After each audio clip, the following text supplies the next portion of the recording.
नमस्कार छात्र छात्राओं, आज से हम आपकी ऑनलाइन क्लासेस लेंगे। रोज़ हम आपको वीडियो भेजेंगे, उस वीडियो को आप ज़रूर देखना। सेकंड ईयर का सिलेबस आपको बटा हुआ है। फर्स्ट पेपर है भारत का इतिहास 1707 से 1884 तक पढ़ेंगे अपन। सेकंड पेपर है जिसमें आधुनिक भारत का इतिहास 1884 से 1950 तक पढ़ेंगे। आज सबसे पहले आपके सामने हम लोग सिलेबस डिस्कशन करते हैं कि क्या क्या सिलेबस में है और क्या क्या आपको किस तरीके से पढ़ाया जाएगा। फर्स्ट यूनिट है सेकंड पेपर की, उसमें फर्स्ट टॉपिक है भारत में संगठित राष्ट्रवाद का उदय। किस तरह से भारत के अंदर भारत को आज़ाद कराने के लिए छोटे छोटे संगठनों का निर्माण हुआ था और छोटे छोटे संगठनों से वापस किस तरह से एक संगठित राष्ट्रवाद का उदय के लिए एक बड़ी पार्टी का गठन किया गया था। सेकंड टॉपिक है इसमें राजनीतिक संगठन एवं भारतीय राष्ट्रीय कांग्रेस। भारतीय राष्ट्रीय कांग्रेस का गठन किस तरह से छोटे छोटे दलों से मिलकर हुआ था, जिन्होंने अपना देश आज़ाद कराने के लिए एक संगठित रूप धारण किया था। इसके अंदर अपने आएंगे उदारवादी नेता, उग्रवादी नेता। उदारवादी नेताओं का काल जो कहा जाता है 1885 से 1905 माना जाता है। सेकंड आते हैं उग्रवादी, जो 1905 से 1919 तक का काल उग्रवादियों का माना जाता है, जिन्होंने अपने देश को आज़ाद कराने के लिए अलग अलग तरीक़ों से अपने साधनों के माध्यम से संघर्ष किया था। इसी के अंदर आएगा गृह शासन आंदोलन यानी home rule league. Annie Besant और तिलक ने किस तरीके से होम रूल आंदोलन के माध्यम से देश को स्वतंत्र कराने का प्रयास किया था। इसके अंदर आगे आएगा क्रांतिकारी गतिविधियाँ, जिसके अंदर उन्होंने उग्र तरीके से क्रांतिकारी तरीक़ों से उन्होंने देश आज़ाद कराने का रास्ता अपनाया था, जिसके अंदर भगत सिंह, सुखदेव, इनके बारे में अपन पढ़ेंगे। नेक्स्ट आता है प्रारंभिक राष्ट्रवादी आंदोलन में सांप्रदायिकता का उदय। आंदोलन जो हुए थे उनमें किस तरह से सांप्रदायिकता का उदय हुआ, किस तरह से सांप्रदायिक रास्ते पे लोग गए, उनके बारे में भी इसके अंदर पढ़ेंगे। ये जो टॉपिक मैंने आपको बताया ये सारे आपके फर्स्ट यूनिट के अंदर आएंगे।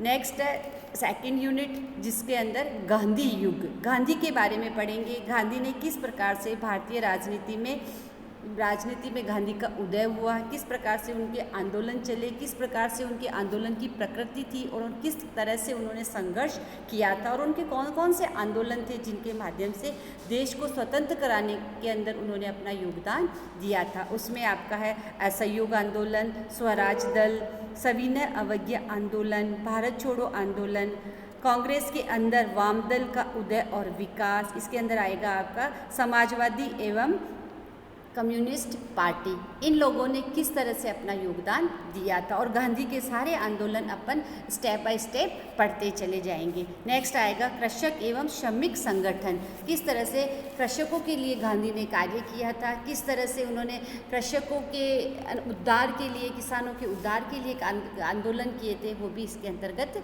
पढ़ेंगे। नेक्स्ट आएगा थर्ड यूनिट। थर्ड यूनिट के अंदर आपके आएंगे कांग्रेस मंत्रिमंडल की कार्यप्रणाली। किस तरह से कांग्रेस मंत्रिमंडल की कार्यप्रणाली थी, जो अपने देश के अंदर कार्य कराने के लिए किस तरह से उन्होंने कार्यपालिकाएं, नगर न्यायपालिकाएं, इनके अंदर स्टेप बाय स्टेप अपना वर्चस्व स्थापित किया था। नेक्स्ट आएगा सुभाष चंद्र बोस और आज़ाद हिंद फौज। सुभाष चंद्र बोस ने भारत को आज़ाद कराने के लिए एक स्वतंत्र कहो या इस तरह से आज़ाद हिंद फौज का गठन किया था, जिसके माध्यम से देश को स्वतंत्र कराने के लिए योगदान दिया था। नेक्स्ट आएगा नौसेना विद्रोह। नौसेना के अंदर सैनिकों के साथ जिस तरह से दुर्व्यवहार किया जाता था, उसके अंतर्गत उन्होंने एक विद्रोह का रूप धारण कर लिया था और एक विद्रोह हुआ जो नौसेना विद्रोह के नाम से जाना जाता है। नेक्स्ट आएगा सांप्रदायिक त्रिकोण एवं भारत विभाजन। किस तरह से परिस्थितियां उत्पन्न हो गई कि भारत का विभाजन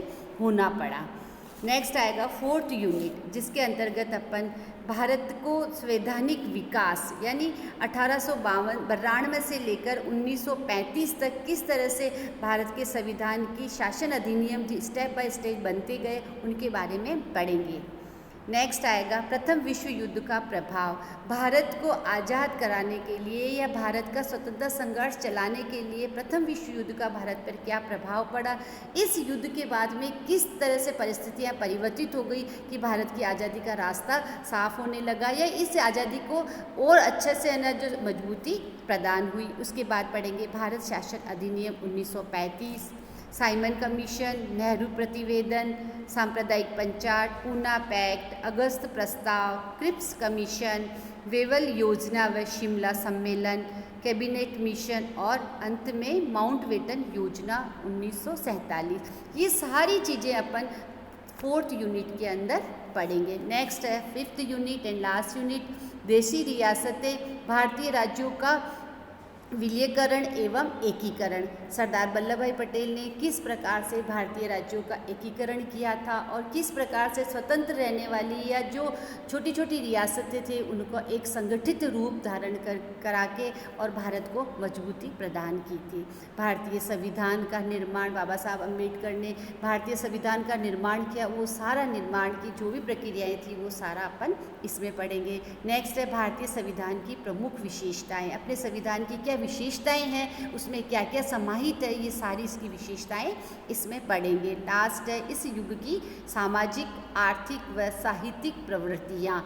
जो ये स्वतंत्रता का युग था 1884 से लेके 1950 तक का पीरियड, इसमें जो भी सामाजिक, आर्थिक और साहित्यिक प्रवृत्तियाँ हुई थी वो सारा इस लास्ट टॉपिक के अंदर पढ़ेंगे। ये आपका सेकेंड ईयर का सेकेंड पेपर का सिलेबस है जो आपको स्टेप बाय स्टेप कंप्लीट कराया जाएगा।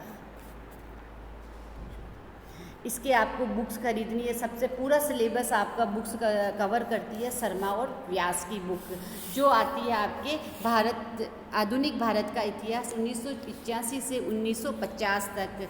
एक आपकी आती है मीना गोल्ड की बुक, वो भी आपका पूरा सिलेबस कवर करती है। ये 2 बुक्स आपकी चलती है। इसके अलावा भी जो कुछ बुक्स लेना चाहते हो तो आप खरीद सकते हो। बाकी ये 2 बुक आपका सारा सिलेबस कवर करेगी।